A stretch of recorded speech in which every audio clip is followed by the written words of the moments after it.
So tonight, what we're going to be doing here, we're going to start off, we're going to do some intros, and then we're going to talk a little bit about our community ecosystem and how you can get engaged with the multifamily freedom chasers. But we're just super excited that you guys are here this evening. And then we're going to go into our main topic this evening, which is we're going to talk a little bit about expenses. And if you joined us last week, we talked about the top portion of an income statement, the income portion, and this week, and the rents, excuse me. And so tonight we're going to be talking all about the expenses, and so we'll give you a little bit more info here shortly on that. And then if there's a deal that you have this evening, throw a 1 in the chat if you have a deal that you'd like for us to take a look at, and if you want to share, and we can help Napkin underwrite with you. If not, all good. But we'll kind of take it as it comes. And then from there, then we'll have some open it up for some questions and answers. And so, yeah, with that, Ed, who are we? Good question. I'm still trying to, no, I'm kidding. What's up, everyone? Thanks. I got a laugh. Yes. So those of you that know, I'm Edward, based out of Los Angeles, California. Everyone's favorite place to visit, but least favorite place to invest, unfortunately. Because I have a pretty good deal here, actually, if anyone was interested. It's 18 units. I personally would like to take it down, but so it's I just need $1.5 million. I'm not asking for much, but I'm a realtor out here, licensed, have my own brokerage, and yeah, just fell into the multifamily space a while back ago, fell in love with it. I own some units out here. Check out my Instagram, in the name, check out my phone number, best ways to contact me. If you guys have any questions, feel free to give me a call, feel free to reach out, shoot me a text. I'm always down to connect with you guys, you know that. But yeah, it's hot here, so excuse the fan if you hear it in the background. I think it's hot everywhere right now, man. I'm in Louisville, Kentucky tonight, and it's freaking 100 degrees, and it's usually like 85 this time of year. So it's just El Nino is what I've heard going on this year. But hey, well, Ed, thanks for introducing yourself. And my name is Will, and unfortunately, my business partner and ride or die friend now for 15 years, Aldo Anchetta, he's not with us this evening, but we are so glad that you all have joined us. Tell you a little bit about us. So we have been in the multifamily world now for, well, I started investing, I guess, about 10 years ago, and then, but we really kind of got heavy into it about a year ago, actually. Both Aldo and I work a W-2 job in senior living, and I'm currently vice president of operations for a senior living company, and Aldo is director of asset management. And so we are kind of the embodiment, I guess you could say, of the multifamily freedom chasers in many ways, where, hey, this, multifamily is what we ultimately want to do, but we got to pay the bills right now too. And so as we continue to build our portfolio, we are excited to be engaged with this community, and that, again, that you guys are all here. But Aldo and I, we have 2 beautiful wives, and Aldo has 2 little kids. I have a little 4-year-old daughter, well, almost soon to be 4-year-old. And so, our goal and purpose is to make a difference in other people's lives, and most importantly, be able to create that generational wealth for our families. So anyway, we're glad you're here. And with that, we want to learn a little bit more about you. And so this is your time to get known. And so if whoever is brave, we'd love to get to know you. Feel free to take yourself off mute and introduce yourselves. Tell us a little bit about who you are. Hey, how's it going, everybody? So, first time on here. I had a friend, tell me about you guys, and figure I'd start following you. I've got so right now I'm a 26-year military veteran. So, and I'm multifamily is going to be my next path. So I've spent probably about the last year trying to study whatever information I can, spend a lot of time on YouTube and following a bunch of podcasts and everything else. Started to do some underwriting, been following a bunch of Michael Blanc videos, and started shopping around, just picking a couple of markets. So my wife and I, we're in Massachusetts. We're a blue state. But there are deals here. So but so we plan on moving down south. I like Tampa, so Massachusetts and Tampa are really our two biggest markets, but I'm shopping all over the place to get as much experience underwriting as I possibly can. So, I'm here to network and try to add value to anybody that I can. Love it. Dan, Real- welcome. Real quick, yeah. I put 2 links. I hope they're still in the chat, but hop in or check out the 2 links I posted in the chat. Yeah, they're there. So one of them is for everyone that's heard this 100 times. It's okay, but basically what it is one of the links is a form. The other one is a sheet.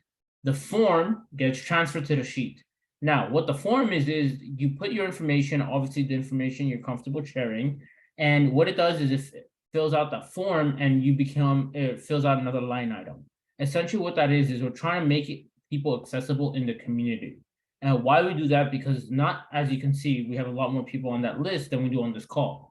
The idea is if you're looking to market or purchase in a market that you don't live in necessarily, or you have a superpower that someone else complements well, or if you just have questions about a specific market or need boots on the ground, whatever it is, or you just want someone to talk to, go for it. People put their information there knowing that there's a chance someone is going to reach out from the community to connect, ask questions, you're making yourself available. So I like to say this on almost every call, where use that resource. I think it's a great way for people to connect with each other. I hope a lot of people have used it. I personally have no idea how many people have used it and how many people it's helped, but I do know that there are deals being done in the community with each other. I'm actually very active in Florida, even though I live in Los Angeles. So we can chat offline about that as well. And I actually have a few things coming up out there. But anyway, enough about me. I can talk a lot about some of the points you made, and I'll get more into that later. But I appreciate you volunteering, introducing yourself. Happy you're here. And if anyone else wants to take the stage, we can have one or two more people come up. I'll just. I'm Lynn A. Anderson.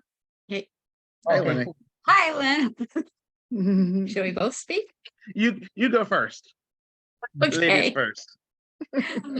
I'm Lynn A. Anderson, and I live in Boynton Beach, Florida. I own an 8-apartment complex in Salmon, Idaho, and I'm looking to invest in more real estate over in the eastern side of the states. So I'm thinking about kind of getting out of Florida a little bit as far as looking for properties, because the insurance and taxes, I think I'd like to find someplace a little bit less expensive Uh-huh. and better price. Text me, I might have something for you. Okay, If you don't have my number, it's in my name, but text me. I think I might have something I can help you yeah, out with. 6697. Correct. Okay. That's about, I've gone to Grant Cardone. I belong to Grant Cardone. I belong to Alex. Alex's mastermind. Mhm. And here. Mm-hmm. Okay. Awesome. Good to meet you. Yeah, same here. All right. So I'm Leonard Lay. I'm in Atlanta. And I've been I did the mastermind with the multifamily mindset, Tyler Devereaux.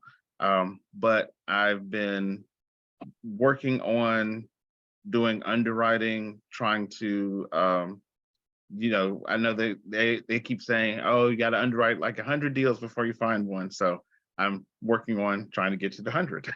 So just underwriting and taking a look at stuff. My areas that I've been trying to look in have been the Atlanta or Metro Atlanta area, but also Tennessee, Florida, and Texas. And I really, you know, I like these guys, the Freedom Chasers. That I watch a bunch of your stuff. I like to join in on your things that you'll do on Sundays, on Mondays, on Thursdays, you know. So whatever whatever y'all are doing something, I try to get on there because, you know, it's always good information, and it's, you know, fun group of guys anyway. So yeah, Appreciate that. Thanks y'all. I appreciate that. One thing I'm gonna add real quick to something you said, it's on the 100 deal, the underwriting thing. For anyone who's like, oh, I don't like underwriting, I'm never gonna find a deal if I don't underwrite 100 deals. Don't be scared about that too much. One thing that I actually want to allude to that Dan had brought up, and I guess I'll just jump into that point real quick, is one big thing that I'm a proponent of, and you guys will hear me say this a lot, and that's what I like about this community, and I think it's one of the powerful parts of it, is we introduce you to a lot of different things. Mhm. I'm not saying don't learn everything. I think you should know a little bit about everything, right? Especially if you're going to be raising capital, especially if you want to be asset management, no matter what part of the transaction you're looking to be involved in, you have to know a little bit about everything. Now, don't become an expert in everything, because I don't think that's realistic, and I don't think it's the best use of your time. Because if anyone thinks they can do this alone, I love the confidence. I think that's yeah, that's not that. crazy. That's a little extreme. Surround yourself with people who complement what you also do well by doing the things that you may not like to do, nor do you have invested much time into doing, or do that well to begin with. So I'm very big on that, because I feel like if you try to do too much yourself, you're gonna either get fatigued, you're gonna get frustrated, and I don't think you're gonna advance as far as you would have hoped. You know, if you want to go fast, go long, go far, go together. Yeah, but the whole true in this is not even funny. You put the right team around you, you'd be surprised how quickly deals arrive and appear, and how quickly you're in a position to put them, take them down. I went from trying to figure things out. Now I'm like, I have 4 deals. I don't know what I'm doing, but how we're juggling all these, but my team is ready to go. Like, we are confident in our ability, and we're in escrow for 1, which is crazy because it happened very quick, you know? So that's very important. And that's why one of the columns in that form that I said is your superpower. Like, if everyone here is great at underwriting, I don't think it's a good idea for us to all work together. But I love asset management. I have experience in property management. That's a niche I like. There's people on this call who love capital raise. They just want to learn a little bit about underwriting. Same idea, you know? If you're able to bring value in multiple ways, it helps. But at the end of the day, don't feel like you have to do everything either. And that's really what I think is important for anyone that's coming out. You try to do too much. Obviously, I'm not saying anyone here is like, yeah, I want to do everything, but just a heads up and just a warning that I kind of wish I got early on, because I tried to learn everything. Yes. So that's just my 2 cents on that. So Yeah, obviously it's I'm definitely a thankful team everyone's sport. here. Yes, exactly. And I'm thankful everyone's here, because I do think the underwriting portion of it, obviously it's important. You want to know what the numbers mean. And I do think it's a confidence factor too. As I host the Monday night calls, as you guys all know, with Peter about the broker outreach. You have more confidence doing broker outreach when you get the numbers, right? It's easier for you to capital raise when you get the numbers. So it all comes down to knowing a little bit about everything. So that's just my spiel on that. And I think we have time for one more. Why not? Does anyone else want to jump in and introduce themselves? Yeah, I can do that. Yay! Hi, everyone. Hi, everyone. I'm Anna Gray. This is my 3rd meeting here. Happy I found you. I am part of also Tyler Devereaux's multifamily mindset community. But I really like this environment. So I'm planning on continuing to stick with you guys on these. So thank you for having them. I'm from Burbank, California. And I've been in this for about 3 months. I feel new, but yet I'm really taking every opportunity to try to grow my network, try to learn as much as I can.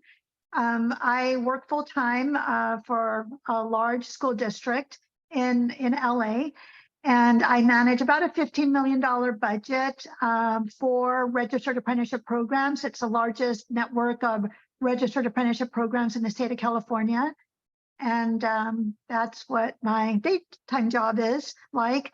It's a real detail oriented, a lot of spreadsheets and, just basically managing the oversight of those funds that we distribute to these programs. And with regards to multifamily, I've been underwriting, and I think I would also be good at asset management because I manage a triplex. It's much more smaller scale, but I've been doing that for several years now. But I understand that whole tenant relationship and screening and all of that. So, but anyway, I'm happy to be here. Thank you for having us. You guys all think I'm crazy because I got excited. We live in the same city, ironically. So that's why I got super excited.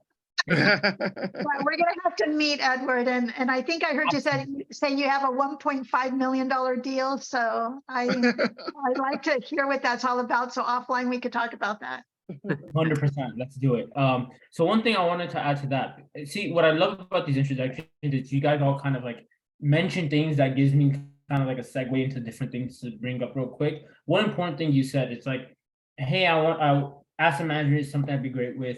And the things you love to do. One thing I'm doing and I'm trying to do more of, and I think it's very important, especially early on, is the experience of doing just that one deal and being like in the room and being in the right room with people who've done thousands of units, is the difference between doing this for a long time and never doing a deal, or doing one deal, it going terribly and you're done. Reputation is important in almost everything in this industry. So it is really like, trust me, again, I'm going to say this. There are people who their first one hit it at the park and it's a brand new team and everything clicks and it just works. Sure, but why? I'm always open to like work with people who are in the game. Maybe give up more than you'd like the first deal, but being in those rooms, seeing how those conversations go, and seeing what it takes to be great at this and to do it on a scale is something that I definitely recommend in any position, whether it's the capital raise, like, hey, I've never raised money, but I think I can do 3 million. You could get soft commit of 10 million. You'd be lucky to get 1 million out of it, to be fair, because it's easy to say, yeah, I'm interested, I'm down. That sounds like a great deal. Let's do it. And then you ask them to wire the money. They're like, something came up. It's like, for all of you, like, what do you mean? So it's those experiences, and I'm a firm believer. I live by this. I don't know what I don't know. And I think in this game, especially starting out, it's very important to come in with that, because once you find a deal, send the LOI, it seems very like you kind of get like used to it, underwriting, sending offers, talking to brokers.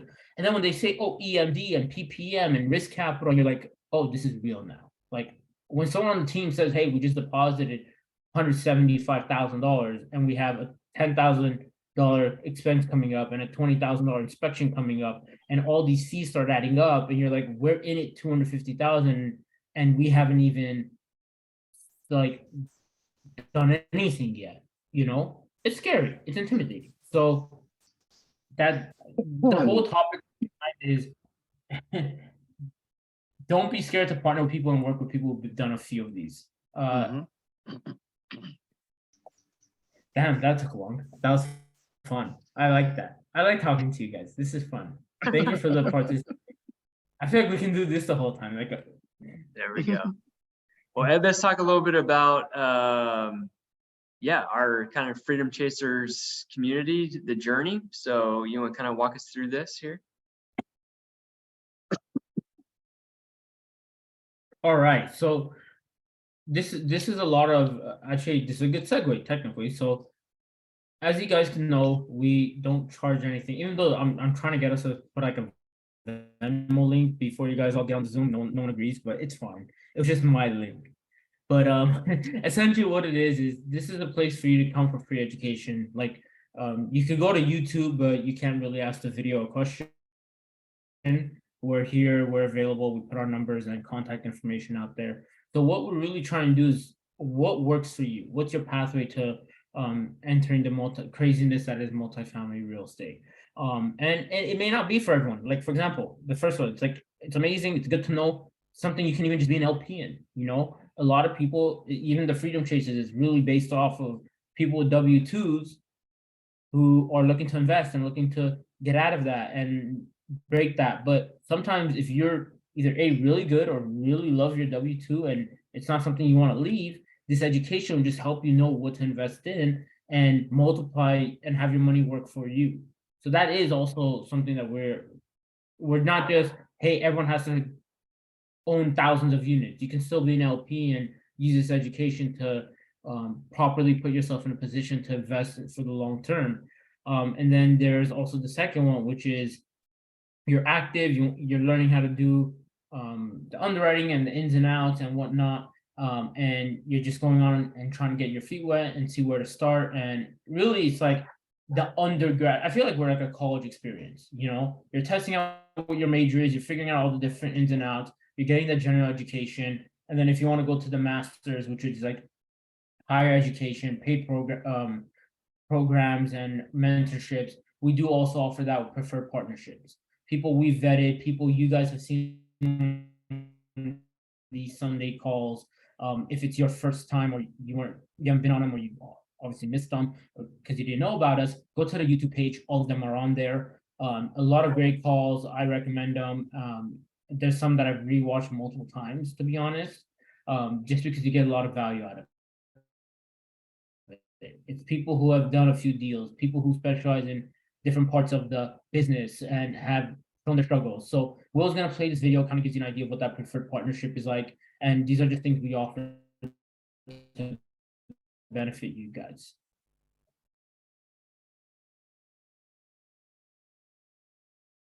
Wait, is the sound working? Yes, it's working. What? Can't I hear it? Is the sound for the video working? No. Oh, okay. No, the video isn't working. Yeah, that's what I thought. So I was like, wait, I don't hear anything. Sorry, guys.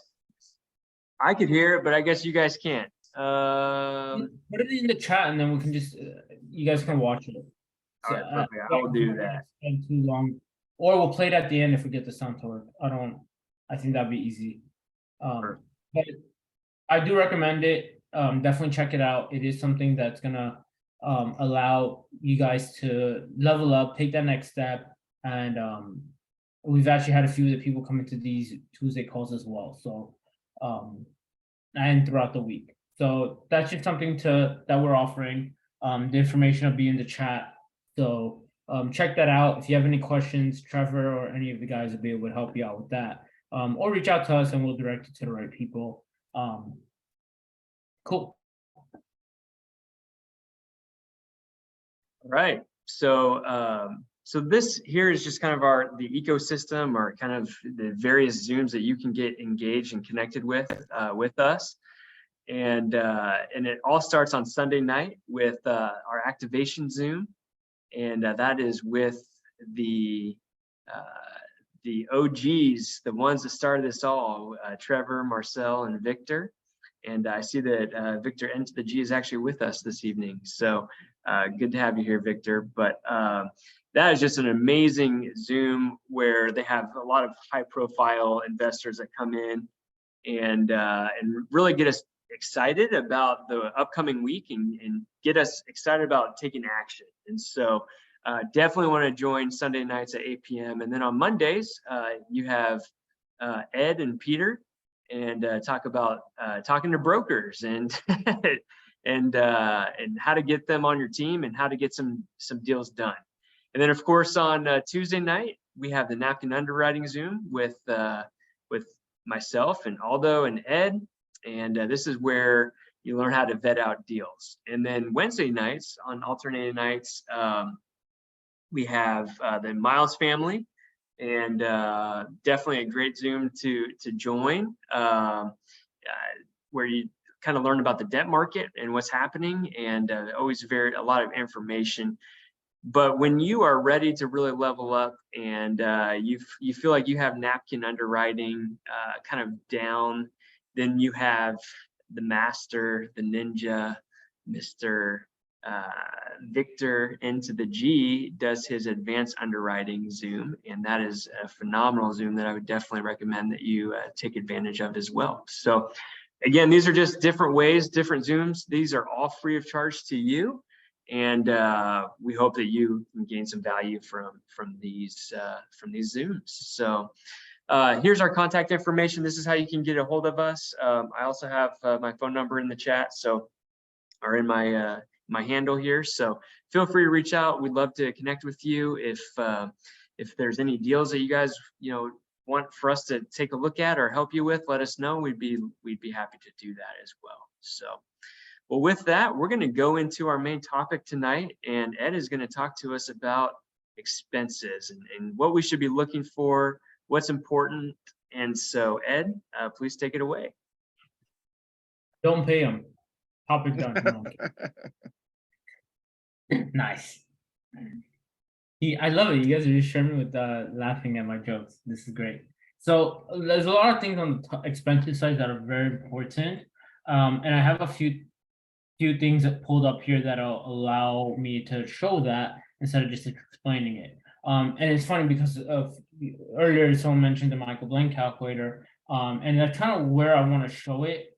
Now, hold on, let me adjust something real quick. But essentially what it is, and you want to make sure what the expense is first off, the expenses, in my opinion, is one of the many places that a broker or a seller trying to sell a property can exaggerate the numbers the most, because a lot of times they will say it's self-managed, or your staff actually you paid this much, and obviously you verify all those numbers and you do all that through due diligence. But once you're in the weed of things and you've already spent all that money, you're less likely to fight tooth and nail for a couple $1,000s here or there. But with expenses, what is really important is you want to make sure that the expenses, you understand where their current expenses are. You understand what they're paying either a lot for or losing money on and what they're not. But also make sure that you have some rules of thumb and some that, like some of your expenses, like in this area, I know this costs this much. Insurance in Florida, as someone mentioned earlier. Tax in what is that? I think Texas property tax is pretty crazy, right? So you have to, and this is something you'll hear us say every week. You got to know your market. You got to know what expenses are realistic in the market you're trying to invest in. You have to understand, like, if I have a deal in Florida, I know insurance is gonna suck. That's factored into my numbers. Luckily for me, that's one of the expenses that nobody's underwriting a different number at. That's one thing I actually like about Florida. Is yeah, the insurance sucks, but everyone has the same insurance bill and the number. If I go and anyone else on this call go for a quote, we're getting the same response for the most part, unless you know somebody I don't. Which, if you do, please give me a call. I'd love to. So that would help me out a lot. But in regards to the calculator, so let me show this real quick. Can I share my screen? Oh, okay. I'm gonna kick you off, Will. Sorry. All right. So the one thing I do like a lot about the Michael Blank calculator, let me wait for this to pull up. All right, cool. So you guys see here the screen with the calculator, right? Let's say, again, take these numbers with a grain of salt because I have not really looked into this and I don't know how up to date it is. But this is just a sample deal, so don't look too much into it. But what it is let's say the marketing package has it at 90,000, but I believe it's closer to 105. Now you might not think that's a lot, 15,000 one way or the other, but it is, because look at what the total gross income is. That's a big difference, right? Or 15,000, right?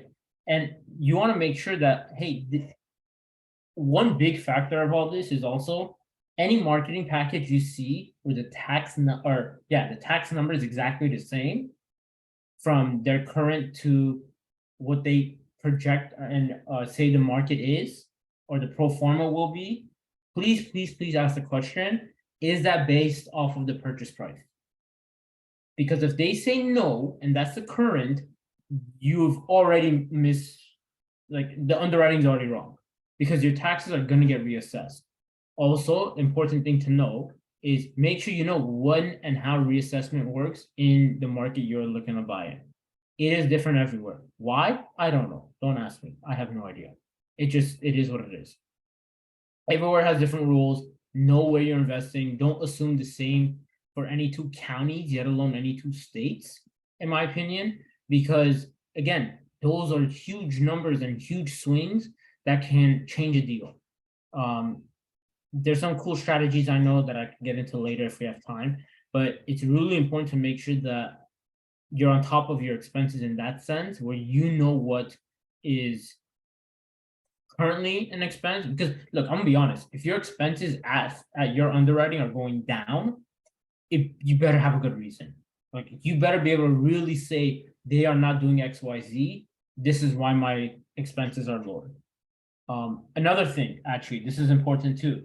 If you ever see an expense report or T12 and you don't see utilities on there, I do not care if they bill it back. I do not care if they do RUB. I don't care what the situation is. You want to know what those expenses are still. You have to know it, because you know building operates with zero expenses, first and foremost, especially on the utility side. You are going to have other lights. You're going to have other water. You got to know what those are. And you don't negate it by not including it in income or expenses. You just include both. You want that transparency. Because guess what? Banks and lenders and whoever you try to get a loan from are going to care about that stuff, because they're going to ask you. So you're saving yourself time and headache by getting these answers up front, because you know what to look for and what to ask. Let me see if this page has loaded. If not, I apologize. I don't have to find another one. Let me try reloading that. But what I want to do is go through T12. Oh, there we go. Cool. That was easy. And essentially with the T12, it's very important to know what to look for and look for discrepancies. I think that's one of the biggest things with the expenses is if you haven't looked at a lot of them, or if you're not sure about a specific property's how the operations are. For example, the property I'm in escrow, and I think I've mentioned this before. It's two separate properties, but it's the same owner, obviously. So he put some of the expenses on one that covers both buildings or both properties, multiple buildings. Now, if I'm looking at one of the buildings, let's say, and trying to only underwrite that, my numbers are thrown out of whack. It doesn't make sense, because one is too high on that expense, and the other one is too low. It only works if you merge the two, but you got to know that. So if I see that and I know to look for anything, like especially when you're in a portfolio situation, you want to compare what the multiple T12s look like. If you have it all in one, if you're purchasing as a whole, that can work. But after a while, I personally really want to make sure I know what building has what expenses. And one of the big ones too with that is your repairs and maintenance. If you see consistent repairs and maintenance, regardless, consistent or not, you want to know what they are. What are these repairs? What are these maintenances? How often are they happening? What's the response time? I think is a big one too. And what are they? You should have a good property management company and someone that's organized. You should have a detailed work order, I guess, document or running the report where you know what work's been done and where and how much it costs and XYZ. And now I know this isn't exactly the most exciting part of the whole underwriting thing, but it is the part that's the easiest to mess up, unfortunately, because if you underestimate your expenses going forward, you can't really, it's really difficult to make that number go down. It's really difficult to say, hey, my taxes are this, but all of a sudden there's this, like, where are you making that up? It's really rough. Like, you don't want to, income, you can, obviously it's a different story, but With expenses, you just really want to be careful with that. And it's important knowing what each one of these mean on the expense side. Like, for example, here they have utilities, common area and vacant house meter. Like, this is good split. Like, you have good amount of information. Contract services, this is important. So if I see this, one thing I love about the T12 and especially these expenses, it creates a little story and it tells you about the building and property you're looking to buy. One thing it helps you with is like, okay, I have contracts. What's the first question I'm gonna think of? How long are these contracts for? How long are you committed for? And who are they staying on board? Because for anyone who was on yesterday's call or comes to the Monday calls and you're nervous about calling brokers, that's a pretty good question to ask. If they start grilling you on stuff and like, I need this, it's like, hey, I'm just calling about this property. I just got some question. You lead the conversation, they will never ask you about who you're working with, what you're doing, and you want to lead the conversation, like we say a lot on the Monday call. This is ideal with the repairs and maintenance because it's divided up and you could see all the different things that they're repairing. It's usually not like this. It might just be this. I hope you guys can see my screen, right? I'm not just talking to myself. Cool. I mean, we can see it. All right, perfect. So usually you might just get this total repairs and maintenance, figure the rest out. This one did a good job of like dividing it up and showing what was repaired. And is there anything here massively alarming? No, but I haven't really looked into it. I'm curious why that you have random $900 costs there. And that's another thing you want to do with the T12. The idea isn't that you need to know every detail, for example, but when you see outliers like these two, the 878 and 901, and your totals 2000, okay, what happened those 2 months? Because these are things you have to prepare for. You don't want to buy someone else's problem. That's the biggest part about this. Like a lot of deals like suffer or fail because you bought someone else's problem, you weren't prepared for it, or didn't find it. This will tell you a lot of problems they may potentially have. For example, I think I saw in here, roof gutter repairs. Okay, $1,300. Now, is that the roof? Is my first question. Secondly, now that you brought up the roof, cool. When were they changed last? And what's the life of it left? Because I'm gonna be honest, the portfolio I'm buying, that's 25 buildings. That's a lot of roofs. If we don't factor that into our numbers, oh man, that's a bill I don't want to be surprised by. It doesn't kill our deal, but if we don't prepare for it, when the day comes, where are we getting that money from? Yeah, you have reserves, but come on, 25 buildings, that's a lot of roofs in Florida. Like, come on, you guys get my point. Turnover expense, this is good. You do want to factor that in because obviously everyone here lives in a home, condo, townhouse, whatever it is. You know this, stuff happens. You live somewhere, if you're leaving in a year or 2 years, whatever it is, anytime you have turnover, things happen. No one is going to turn over perfectly unless they didn't live there, which amazing. I had a tenant who lived at a unit for 7 years and they were barely there, spotless. Sweet. Go for it. Yeah, sorry, man. Hey, before we get too far away too, kind of what you were talking about just previously, I just want to add a little bit more color to it as well with these T12s. I think a great thing to, you were talking about looking back, right, and seeing all these kind of one-off maybe expenses.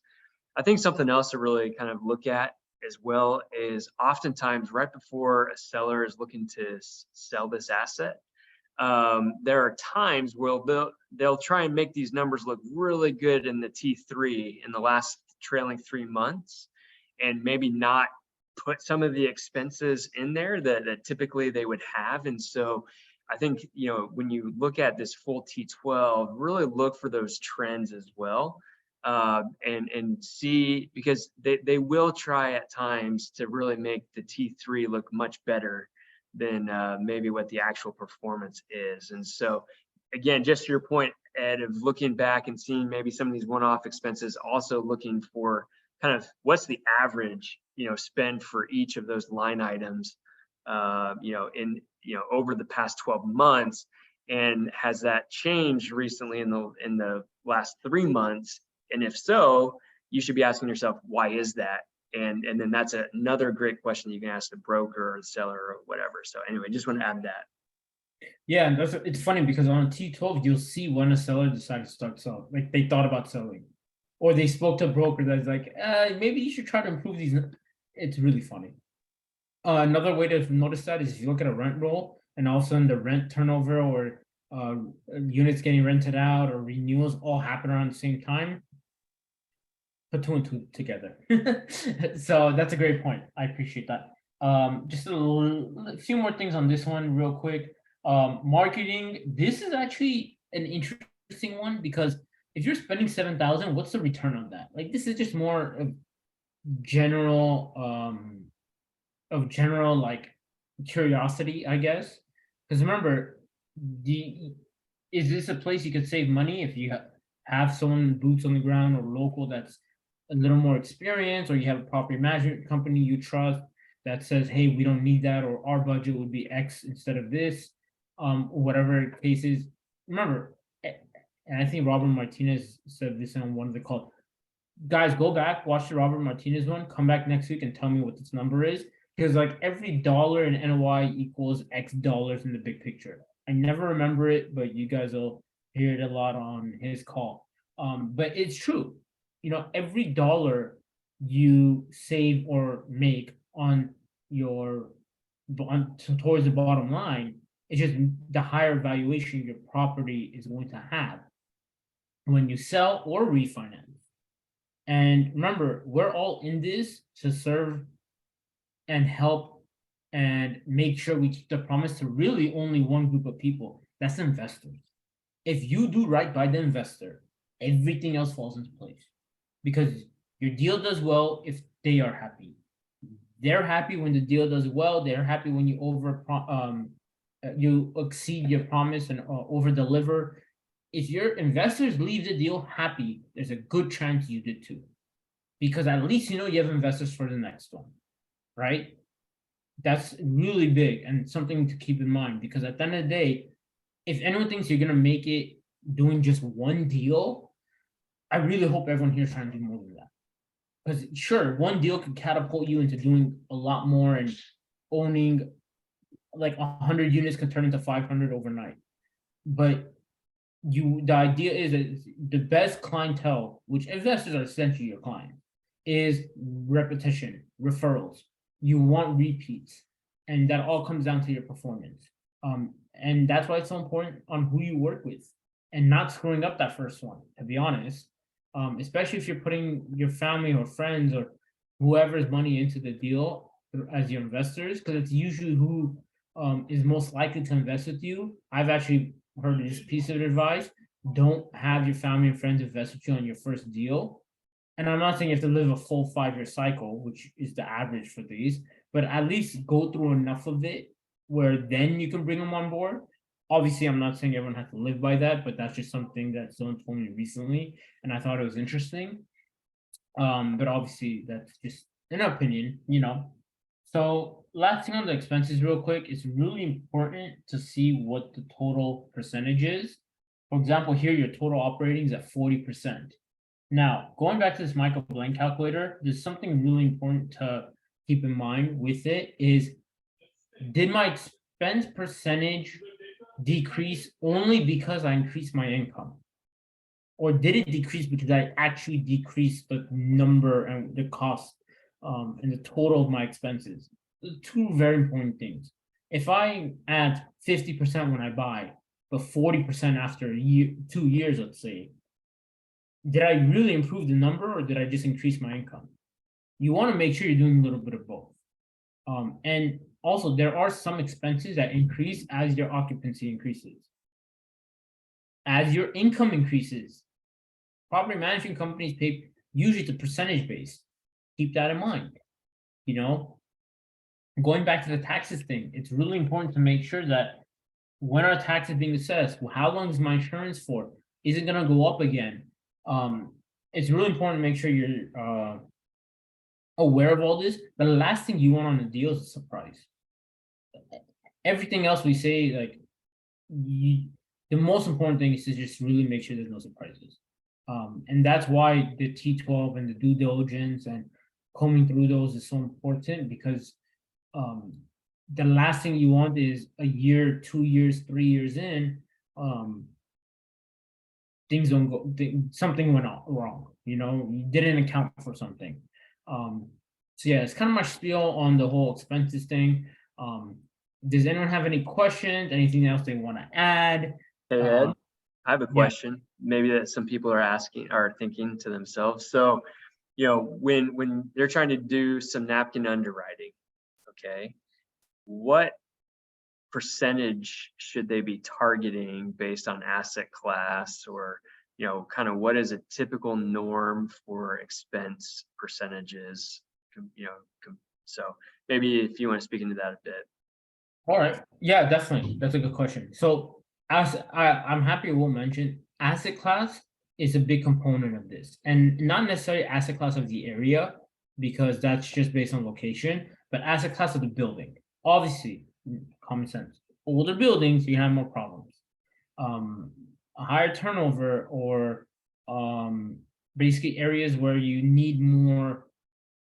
Oh, sorry, the screen went crazy. Okay, areas where you need to have, or like if it's like a student housing, for example, you're probably gonna have, or like near college towns, anywhere where you feel like you're gonna need to factor in a higher expense ratio or budget. These are all factors into it. So again, there's no rule of thumb in multifamily. I disagree with anyone that says there is, because every market's so specific to that city and locale. But it's important to keep in mind, like A class, 40-45% maybe, and the lower the class, you can go anywhere from 50 to 55. I've seen 60. Obviously, keep in mind, every property has its own story. Don't ever feel like there's one rule of thumb. These are just general, where it's like, if I see a C class and the expense ratio is at 25%, I'm scared. I'm like, what are you not telling me? And what is wrong with your your reports? All right. So we tell you these bases and these like rules of thumb just so you can question, because there may be a realistic like reason why the number is what it is. I bought the property 40 years ago, my tax hasn't increased. All right, touche. I put my hands up and I say, all right, I get it. You know, for anyone that's ever done single family, let me bring it to that. Have you ever gotten, like, for example, if you have a cold caller, let's say a VA, have you ever had a seller say, I want X dollar amount, or let's say $1 million, but Zillow says their house is worth 700? You think the person's crazy. It's actually happened to me, which is hilarious. So I thought this lady was crazy. She's like, I want 1.3. Zillow said 800,000 and it's a 2-bedroom, 1-bath. Also, welcome to LA. I call her, I'm like, you want how much? She's like, I'm about to finish 2 more units being built in the front. I was like, oh, you want how much? I'm interested now. You see how quickly my tone changed? I went from, I think you're crazy, to, oh my God, this is potentially a good deal. You know, always ask the question why, or what, I guess in this case. What made the number this? Why is this? I hope I help with that answer, but it really does come down to making sure you know your market. Because the hardest part with anything in this, especially expenses, is to give a general rule for every property we look at. For example, one thing that I actually seen that's pretty common recently, it's a lot of portfolios being sold, and that's a different monster. Your expenses usually are going to be higher for, if I told you 120 units in one parcel in one place, or 120 units across 2 different locations, guess which one's going to be more expensive on the expense side? Usually the one that's divided, right? Property management companies aren't going to like it. Maintenance, you're going to have to split between 2 locations, no matter how close they are. And you just have, well, here's another one. We're assuming 2 loans, right? On the Florida deal, 2 different deals. Guess what? That's double every bank fee. Yay, bank fees. Yeah, it sucks. It's annoying, but it is what it is, you know? The more properties you have to deal with in different parcels and lots, the more headache sometimes. But here's the benefit to it. If you want to think optimistically, all of our roofs don't need to be changed the same day, hopefully. If you have 1 building, guess what? Or a very large building, you're changing the roof one time. but that one time is going to be a massive expense. I can spread my costs a little out and kind of time it a little better, but obviously that it is going to cost more in the grand scheme of things. But if I'm selling it in 5 years, hey, hopefully I can push enough of them farther out and it's not going to negatively affect me. You see how a simple question I could just go on a rant? Like, I don't even remember what the question was. But anyway, anyone else got any questions, additional comments, or just wants to say hi again? If you didn't get a Hi, chance. Ed. Hey, Mario, what's up? Mario, What's up, Will? How are you guys? good. How are you, sir? How are you? Oh, Good. Mario, I just might wanted be to, coming out there in a yes, few sir. weeks. Hey, come on, man. Let's do it. Heck yeah, awesome. I completely forgot about that. Okay. All right, anyway, sorry. I got excited. So I was just going to add, obviously, I've had the opportunity to underwrite a few deals with Ed, and specifically on the expense side. While the numbers are certainly important, it can create some value add opportunities that is not just limited to the income side. So that's another good reason that Ed reiterated to me to make sure I ask the right questions and have some idea of what everything means and makes sense for, because not every deal looks the same, and there is no real rule of thumb, but it also could create some opportunity that others may miss because they're just inputting the number. So we don't want to become robotic and just go, oh, utilities left, put it in right. So that's something I've learned from spending some time with Ed as far as that's concerned, and then how important the ratios are. I know I kind of felt like where you were alluding to, Will, having some idea, at least from a rule of thumb perspective, could also generate some other great questions. If you see a similar type property and expenses are way out of whack for similar, it's a great question to pose to the broker as well. So I just appreciate what you guys provide, and certainly I've learned a lot, and I'm sure I'll continue to learn. Mario, you're the best. Thank you. Yeah, man. It's Mario. Mario- Great points there. Mario brings up a good point because you actually reminded me of something. I've seen a T12 where on the expense ratio, one of the expenses accidentally had an additional digit.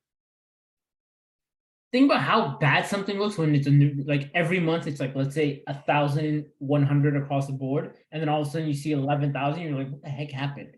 And like, oh, sorry, that was a typo. Oops. That's a $9,000 difference, right? Now imagine if they accidentally did another digit. That's a $99,000 digit. How do you think that number's going? This is ridiculous. I'm like, what the heck's going on, guys? I thought they're having like massive property issues, but it was just a typo. So that is sometimes the case. And at the end of the day, nobody's perfect. People are creating these reports, so keep that in mind.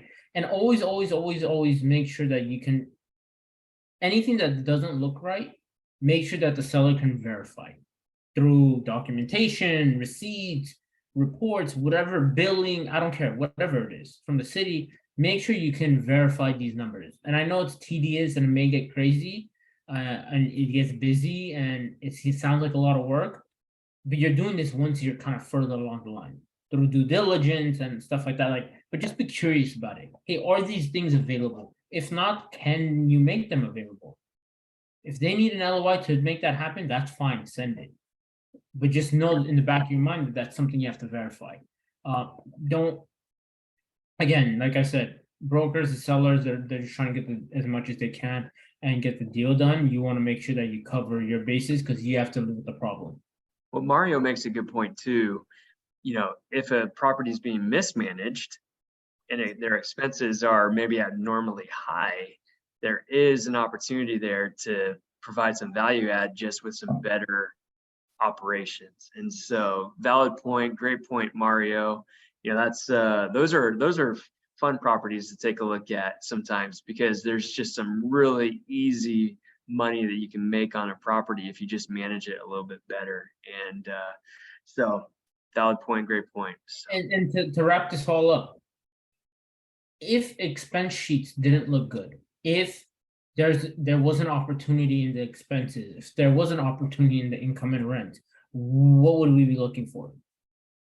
You know, like the high capex, the high, is there some level of risk? Is there some level of work that has to be put in? That's where most of your value is going to be had. And that's where the best deals come from. And here's something to keep in mind, and this is my favorite line to say to a broker. I'm not gonna pay for something just because the opportunity is there for the work that I have to put in. I think that's important. So sure, the expenses are high. Cool, I'm paying you because your expenses are high. I'm not gonna pay you for what you think your expenses can be lowered to because I have to do the work to get them there. And that's kind of like my last few points on that. But if there's no other questions, it's 6 o'clock my time, 9 o'clock for most of you, in between for others. Thank you all for coming tonight. Tonight flew by. It was always fun seeing you all here. Make sure to come in tomorrow. We have another Zoom. We'll see you all Sunday. Stay cool out there. I know it's hot in most places. And you guys are the best. Reach out if you have any questions. We'll keep in touch. I love you all. Good night. Good Guys, night. thanks so much. Thanks for coming out. Have a good evening. We'll see you all. Awesome Thank talking to you. y'all. Thank you.